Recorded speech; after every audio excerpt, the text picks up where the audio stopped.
Alors bonjour, on va regarder le laboratoire 1 qui porte sur les mesures. Donc, comment on fait de bonnes mesures en laboratoire?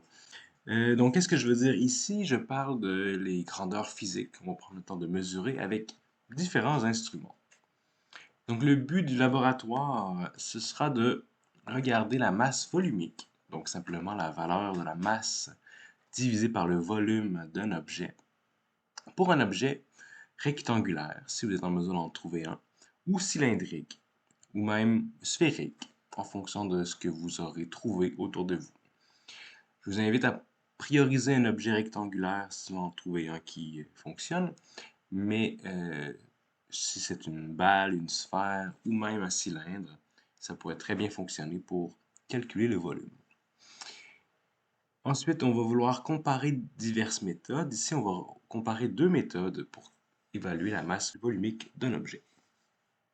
Donc, vous aurez besoin de matériel. Tout d'abord, une règle avec les graduations classiques, un objet rectangulaire ou bien sphérique. Ici, j'ai choisi une petite épaisse blanche qui peut fonctionner. Donc, essayez d'avoir un objet avec un assez grand volume. Donc, ici, c'est probablement le minimum qu'on pourrait venir chercher. Donc, ne prenez pas d'objet beaucoup plus petit. Ne prenez pas d'objet non plus dans lequel l'eau pourrait rentrer, puisqu'on va le mettre dans l'eau, cet objet-là. Ensuite, une tasse à mesurer avec de l'eau, ici, où vous pouvez voir les graduations. Donc ici, je prends le temps de m'arrêter pour qu'on voit bien les graduations. Donc ici, si vous prenez le temps de regarder les petites graduations du côté gauche, on voit que chaque petite ligne est marquée à chaque 10 millilitres. Donc une petite ligne correspond à 10 millilitres. Vous pouvez prendre le temps de compter la tasse graduée que vous aurez pour être sûr que c'est bien le cas. Sinon, c'est pas grave, ça peut juste prendre le temps de noter votre graduation. Donc, que ça soit au 25 millilitres ou encore plus petit, si vous en avez une encore plus précise au 5 millilitres, ça peut être adéquat. Dernière chose que vous aurez besoin, une balance. Ici, j'ai une balance à cuisine, donc une petite balance électronique. Vous pourriez en avoir une avec une graduation également, ça aurait fonctionné. Donc, peu importe quelle balance que vous avez à la maison, on veut une balance assez précise, puisque nos objets seront assez petits. Donc, une balance de cuisine, ça serait parfait. Si c'est en mesure d'en trouver une, soit chez vous ou chez quelqu'un que vous connaissez, ça serait parfait. Ensuite, qu'est-ce que vous devrez faire? Vous devrez mesurer la masse de l'objet avec la balance, prendre les dimensions de l'objet, mesurer le volume d'eau avant que l'objet soit dedans, puis mesurer le même volume d'eau avec l'objet. Pour chaque mesure que vous faites, j'ai indiqué entre parenthèses photo, c'est-à-dire que je veux que vous preniez une photo de l'objet avec son instrument de mesure afin que je sois en mesure de vérifier ce que vous avez fait. Et donc, si ça fonctionne bien, si vous avez bien lu vos règles, votre balance, votre tasse à mesurer. Et vous devrez faire attention, le but du laboratoire, c'est surtout, ici, être en mesure de identifier l'incertitude sur chacune de nos mesures, l'incertitude absolue et l'incertitude relative. Donc, je vais prendre le temps de vous montrer ce que je m'attends pour mesurer les côtés. Si vous avez un objet rectangulaire ou un cube, il faut prendre la règle, prendre le temps de mesurer chaque côté. Donc, je vous montre un peu à quoi ça pourrait ressembler. Ici, ce serait le moment où on prendrait une photo afin que je puisse lire qu'est-ce qui se passe. Et si on prend le temps de lire la longueur de ce côté, on aurait 1, 2, 3, 4, 5, 6 cm, 6,1 probablement. Donc 6,1 cm ou 61 millimètres. Ce que vous devrez vous poser comme question, c'est quelle est l'incertitude sur cette règle. Toutes les règles sont habituellement graduées au millimètre. Donc vous devez faire attention, regarder quelle est la logique en termes d'incertitude lorsqu'on a des instruments gradués avec des petites lignes. On peut prendre la moitié de la plus petite division pour venir choisir l'incertitude absolue. Ici, notre plus petite division, qui est notre plus petite ligne, est au millimètre. Donc la moitié, un demi-millimètre, serait notre incertitude. Sauf que petite chose particulière pour la règle, donc je vous donne la réponse dans le protocole qu'est-ce qu'on doit choisir comme incertitude pour la règle, c'est bien 1/2 millimètre, sauf qu'on fait une première mesure juste ici. On évalue jusqu'où les faces où l'objet s'arrête de ce côté-ci. Mais surprenamment, lorsqu'on prend la mesure d'une longueur d'un côté avec une règle, on fait en réalité deux mesures. On vient choisir le 0, ici donc le 0, placer notre objet sur le 0. En faisant ça, on a une petite incertitude. Peut-être qu'on a bien visé le 0, peut-être qu'on est un tout petit peu à côté. Donc l'imprécision sur la valeur de notre 0, où notre objet commence, contient une incertitude. C'est propre à la règle, cette logique-là. Donc on a 1/2 millimètre d'incertitude ici. Donc peut-être qu'on est vraiment pile sur le 0, mais peut-être qu'on est un petit peu à côté. On sait qu'on n'est pas à 1, mais peut-être un petit peu à côté. Donc, pour tenir compte de cette imprécision-là, on choisit 1/2 millimètre ici. Même chose ici, on est sur la ligne du 1, mais on dirait qu'on est un petit peu à côté. Donc, pour tenir compte de cette imprécision-là du côté ici, on choisit aussi 1/2 millimètre. Ce qui fait qu'ensemble, quand on prend la mesure d'un côté d'un objet avec une règle, l'incertitude absolue sera toujours de 1 millimètre. Donc on mesure ce côté-ci, l'autre côté également, et finalement le troisième côté va être important pour pouvoir mesurer le volume de notre objet. Donc première étape pour le laboratoire. Si vous aviez un objet sphérique, on prendrait le diamètre de l'objet. Si vous aviez un objet cylindrique, on choisirait le diamètre de l'objet ainsi que la longueur de notre cylindre. On va analyser ça quand on sera rendu à remplir notre petit tableau.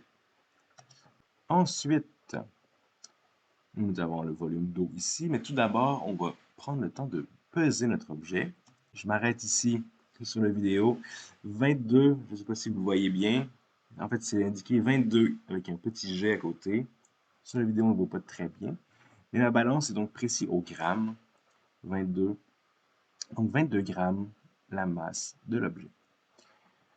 Un appareil à affichage numérique comme ceci, on choisirait 1 sur le dernier chiffre comme valeur d'incertitude, puisque la balance a arrondi 22. Peut-être que c'était 22 et virgule quelque en réalité. La balance l'a arrondi, donc pour tenir compte de cet affichage numérique, on va avoir 22 grammes, plus ou moins 1 gramme. Ensuite, ici, on prend le temps de mesurer notre volume d'eau qu'on a choisi préalablement. Donc ici, j'ai 150 millilitres avec mes graduations qu'on avait dit aux 10 millilitres. Donc la moitié de 10 millilitres, on a 5 millilitres. Ensuite, on vient immerger l'objet. Donc assurez-vous que l'objet soit bel et bien immergé au complet, qu'il n'y ait pas d'eau qui ait pu rentrer dans l'objet, donc un objet dense qui ne flotte pas, idéalement. Donc prenez un objet qui va bien couler au fond de l'eau.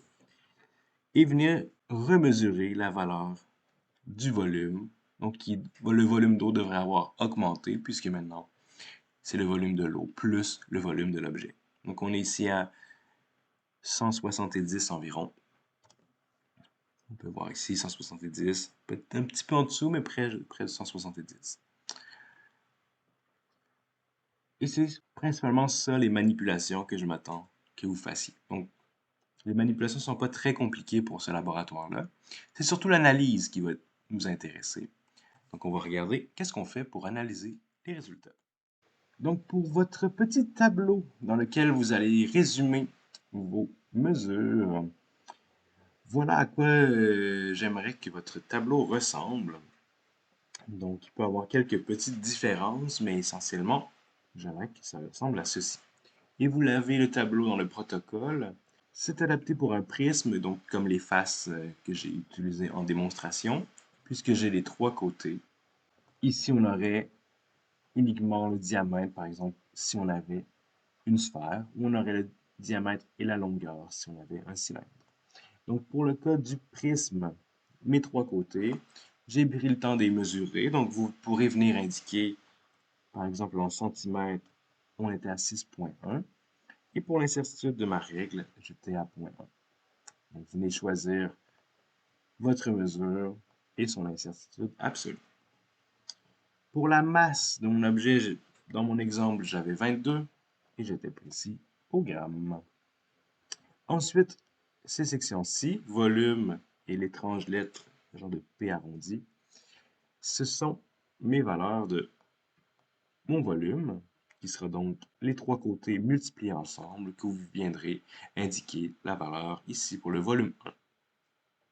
Et finalement, la densité, la masse volumique, que j'utilise ici le petit symbole classique ρ, qui est une lettre grecque. C'est la première méthode, donc c'est la masse ici, 22, qu'on va diviser par le volume que j'aurai calculé ici. Donc mes mesures ont tous leur incertitude absolue, qui dépend donc ici de la graduation. Le volume d'eau, on avait vu, c'était 150 au début, et ma graduation était à 10 mm. Donc mon incertitude, 5. À vérifier ce que vous avez dans votre cas. Le volume d'eau, on était monté à 170, juste pour faire un lien avec ma petite démonstration que j'ai faite, comme ceci. Ensuite, le défi sera pour vous de remplir tous les cases. Donc, tous les cases blanches devront être indiquées. On a ici indiqué des millilitres et ensuite les volumes en centimètres cubes. Donc, sachez que 1 millilitre équivaut à 1 centimètre cube. Donc, vous n'avez pas à faire de conversion. Donc, ce que vous obtiendrez ici, lorsque vous voudrez le volume uniquement de mon objet, donc en faisant ceci moins ceci, vous pourrez indiquer la valeur et ce sera les bonnes unités. Donc, vous avez indiqué les incertitudes absolues de chacune de vos mesures. Lorsque vous faites des calculs pour le volume ainsi que pour la masse volumique, vous devrez faire attention sur quelle règle, donc quelle petite logique utiliser. Allez revoir les exercices ainsi que la théorie sur les incertitudes, surtout la section calcul d'incertitude, pour être sûr de faire la bonne chose. L'incertitude relative, il s'agit du calcul à partir de l'incertitude absolue. Donc le pourcentage, donc je fais ici un premier exemple de pourcentage. Donc vous devrez indiquer le pourcentage pour chacune des sections. Donc 1 sur 22, ça vous donne 4,5%. Donc si vous faites 1 divisé par 22 fois 100, ça va vous donner la valeur du pourcentage. Et donc, vous pouvez mettre un petit symbole %, afin de bien m'indiquer qu'on est en incertitude relative, donc on parle en pourcentage. Pour le reste, donc, vous ferez le calcul, ceci divisé par ceci fois 100 pour remplir cette section-ci. Ensuite, quand vous arriverez au calcul, prenez le temps de regarder si vous avez fait une multiplication, une division, ou si vous avez fait une addition ou une soustraction. Dans le cas d'une multiplication ou d'une division, ce que vous ferez la plupart du temps, sauf ici, ici on va faire une soustraction pour avoir le volume 2, qui est le volume uniquement de l'objet. Donc on fera 170 moins 150. Donc dans mon cas ici, j'aurai un volume de 20 cm3. Pour les autres calculs, vous devrez faire une multiplication ou une division pour le volume ou pour la masse volumique. Donc, vous devrez regarder quelle est la règle en termes de calcul d'incertitude qui devrait être faite. Je vous rappelle un peu les règles. Si c'est une soustraction ou une addition, on additionne pour trouver la valeur sur le résultat. L'incertitude absolue. Si on a une multiplication ou une division, on additionne les relatives qui va vous donner le pourcentage final. Donc, c'est la règle. Si on a multiplié ceci, ceci, ceci, on additionne nos trois pourcentages et ça me donne l'incertitude relative sur le résultat. Et ensuite, pour compléter le tableau, vous devrez prendre la valeur de pourcentage. Supposons qu'on arrive à 10%. Donc, 10% de votre valeur ici, ce sera la valeur de l'incertitude absolue. Dans ce cas ici, où vous auriez quelque chose comme ça, j'invente ici une valeur.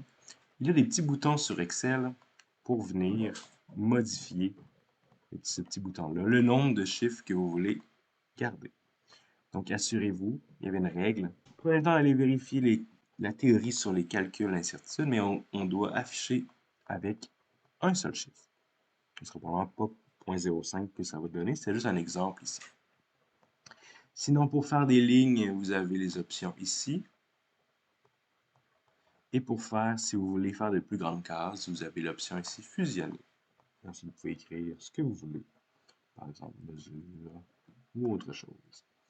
Sinon, votre but sera donc d'arriver à une masse volumique ici avec la première méthode et une masse volumique avec la deuxième méthode. Avec l'incertitude absolue et l'incertitude relative. Donc, plus le pourcentage est grand, moins votre méthode sera précise. Donc, vous pouvez comparer les deux méthodes, voir laquelle est la plus précise. Dans le cas d'une sphère, vous pourrez voir à partir du diamètre, vous pouvez faire une petite recherche comment on calcule le volume d'une sphère avec le diamètre. Et donc, si vous regardez, faites une petite recherche pour trouver le calcul lorsqu'on veut trouver le volume. Donc, ça va être pour cette case-là. Si on a une sphère à partir du diamètre, on prend le diamètre, on le divise par 2. Ensuite, on le met au cube. Donc, on fait 3 fois le rayon. Le diamètre divisé par 2, c'est le rayon. Ensuite, on fait x4 fois pi divisé par 3. Donc, un petit calcul un peu plus compliqué que pour le prisme, puisqu'il y a des valeurs pi, 4, donc il y a plusieurs constantes ici. Mais finalement, ça revient à observer que le diamètre sera la 3. Donc, qu'est-ce que ça va impliquer pour le calcul du volume? C'est uniquement ici que ça change. Si vous trouvez, par exemple, 4% sur le diamètre, puisque faire le diamètre à la 3 représente faire le diamètre fois le diamètre fois le diamètre, ça va correspondre à prendre 3 fois la valeur du pourcentage. Donc 4 fois 3, ça vous donnerait 12%. Ça ne fait qu'office d'exemple ici, mais c'est pour vous montrer l'effet. Ça serait comme une multiplication du diamètre fois le diamètre fois le diamètre. Et ensuite, le 4pi divisé par 3, ça ne va pas influencer l'incertitude relative. Donc, vous pourrez calculer les choses comme ceci. Voilà, donc on peut maintenant regarder ce que j'attends de vous en guise de rapport de laboratoire. Finalement, ce que je veux pour le rapport, une fois que vous aurez rempli le petit tableau, vous prenez le temps juste de vérifier qu'est-ce que veut dire. Ici, j'utilise le mot bécher, mais on a une tasse à mesurer dans notre cas. Donc, prenez le temps de vérifier juste que vous avez bien rempli les choses. Donc, pour le volume 2, ça va être avec la méthode de ce calcul-là. Donc, une bonne méthode quand même pour calculer les volumes d'un objet qui aurait des formes compliquées. On aurait difficilement pu juste faire les côtés multipliés ensemble. Un objet plus compliqué. La méthode de le mettre dans l'eau et regarder comment le volume de l'eau augmente. C'est quand même une bonne méthode. Une bonne méthode pour calculer un volume, si vous avez à faire ça un jour dans votre vie. Finalement, pour le rapport, j'aimerais juste que vous me fassiez un petit document Word, ou si vous avez d'autres logiciels pour rédiger des rapports, mais vous pouvez prendre Word, ça fonctionne très bien. Me faire une petite page classique de présentation. Donc, vous pourrez juste indiquer votre nom, le numéro du cours, vous présenter le travail à qui, donc c'est à moi, donc le numéro du cours, la date et le campus, donc pour le Cégep de la Gaspésie des Îles, la Madeleine. Donc, et le titre qui va être, vous pouvez reprendre le titre là, Physique mise à niveau, labo 1, les mesures. Donc, une page de présentation. Ensuite, vous pouvez reprendre le but du protocole, juste pour que si quelqu'un veut lire votre rapport, sache qu'est-ce que vous avez fait. Donc, vous pouvez reprendre ici et mettre, si vous avez un objet rectangulaire, un prisme, un cylindre ou une sphère, venir mettre la forme de l'objet que vous avez choisi ou que vous avez trouvé chez vous. Ensuite, le tableau des résultats. Donc, une fois que vous avez un tableau dans Excel, vous pouvez le sélectionner, faire copier, coller dans un document Word. Tout ça est parfait. Lorsqu'on veut présenter les tableaux, vous pouvez me faire donc dans la section résultats. Donc, prenez le temps d'indiquer les sections, le but, de petits points, ou le but Ensuite, on va écrire le but du laboratoire. La section résultats, donc prenez le temps de me faire des titres pour mes sections. Mais pour les tableaux également, voici un exemple à quoi ce que je m'attends. On prend le temps de mettre un titre au-dessus du tableau et vous indiquez le tableau 1. Donc tableau 1, deux petits points. Vous pouvez reprendre ce titre-là si vous voulez. Mon but, c'est que, en plus de vos valeurs, que le tableau soit bien fait, j'aimerais qu'il soit bien présenté. Donc, c'est la manière qu'on présente les tableaux. Donc, indiquer on a un tableau, le numéroter. Même si on n'a qu'un seul tableau, on va prendre le temps de mettre tableau 1. Puisque si on en avait plusieurs, on prend l'habitude de mettre un chiffre. Donc, si on en avait plusieurs, on aurait tableau 1, tableau 2, tableau 3.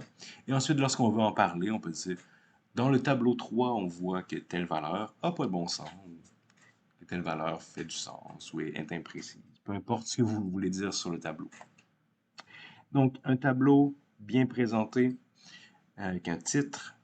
Donc, tous les cases sont bien remplies. Et finalement, une petite section conclusion. Et donc, indiquez-moi quelques phrases, juste me présenter votre valeur pour les masses volumiques avec la première méthode, celle-ci, et avec la deuxième méthode. Donc, la première méthode, c'est en mesurant les côtés. La deuxième méthode, c'est en mesurant le volume d'eau. Donc, prenez le temps de bien écrire donc la masse volumique que j'ai trouvée ou que nous avons trouvé en laboratoire. C'est de telle valeur avec l'incertitude absolue. Donc, si vous avez à noter votre masse volumique, prenez le temps d'indiquer masse volumique. Vous retrouver le petit symbole ici, c'est ρ, donc c'est une lettre grecque, est égal à ouvrez la parenthèse, votre valeur, plus ou moins l'incertitude absolue, fermez la parenthèse, les unités. C'est des grammes par centimètre cube dans notre cas. Ça risque d'être surtout des grammes puisque vos objets vont sûrement être tout petits pour qu'ils puissent rentrer dans votre tasse à mesurer. Et finalement, une dernière phrase, juste me dire quelle méthode est la plus précise dans votre cas, juste pour voir si vous avez bien compris comment ça fonctionne la précision d'un objet. Donc, prenez le temps d'aller voir comment bien écrire un résultat, donc avec le symbole, les parenthèses, le plus ou moins. Donc, j'aimerais voir l'incertitude absolue sur les résultats finaux. Et ça se peut que ce soit un peu différent, même si c'est le même objet. Il y en a une des méthodes qui risque d'être beaucoup moins précise que l'autre, donc les chiffres vont sûrement être un peu différents. Et finalement, une section que vous indiquerez annexe, et je veux la photo de vos mesures. Donc, il devrait avoir 1, 2, 3, 4, 5, 6, probablement 6 photos. Si vous avez un prisme comme moi, vous aviez les 3 côtés. Si vous avez moins de côtés, peut-être il y aura moins de... Donc, une sphère, vous pouvez prendre qu'une seule photo pour le diamètre. Et donc, j'aimerais voir vos photos, probablement 6 photos, qui représentent chacune de vos mesures, afin que je puisse moi aussi lire l'appareil, la règle, afin de comprendre qu'est-ce que vous avez fait. Voilà, ça termine le rapport de laboratoire. N'hésitez pas à me poser des questions s'il y a des sections que vous voulez que je précise avec vous. Merci beaucoup.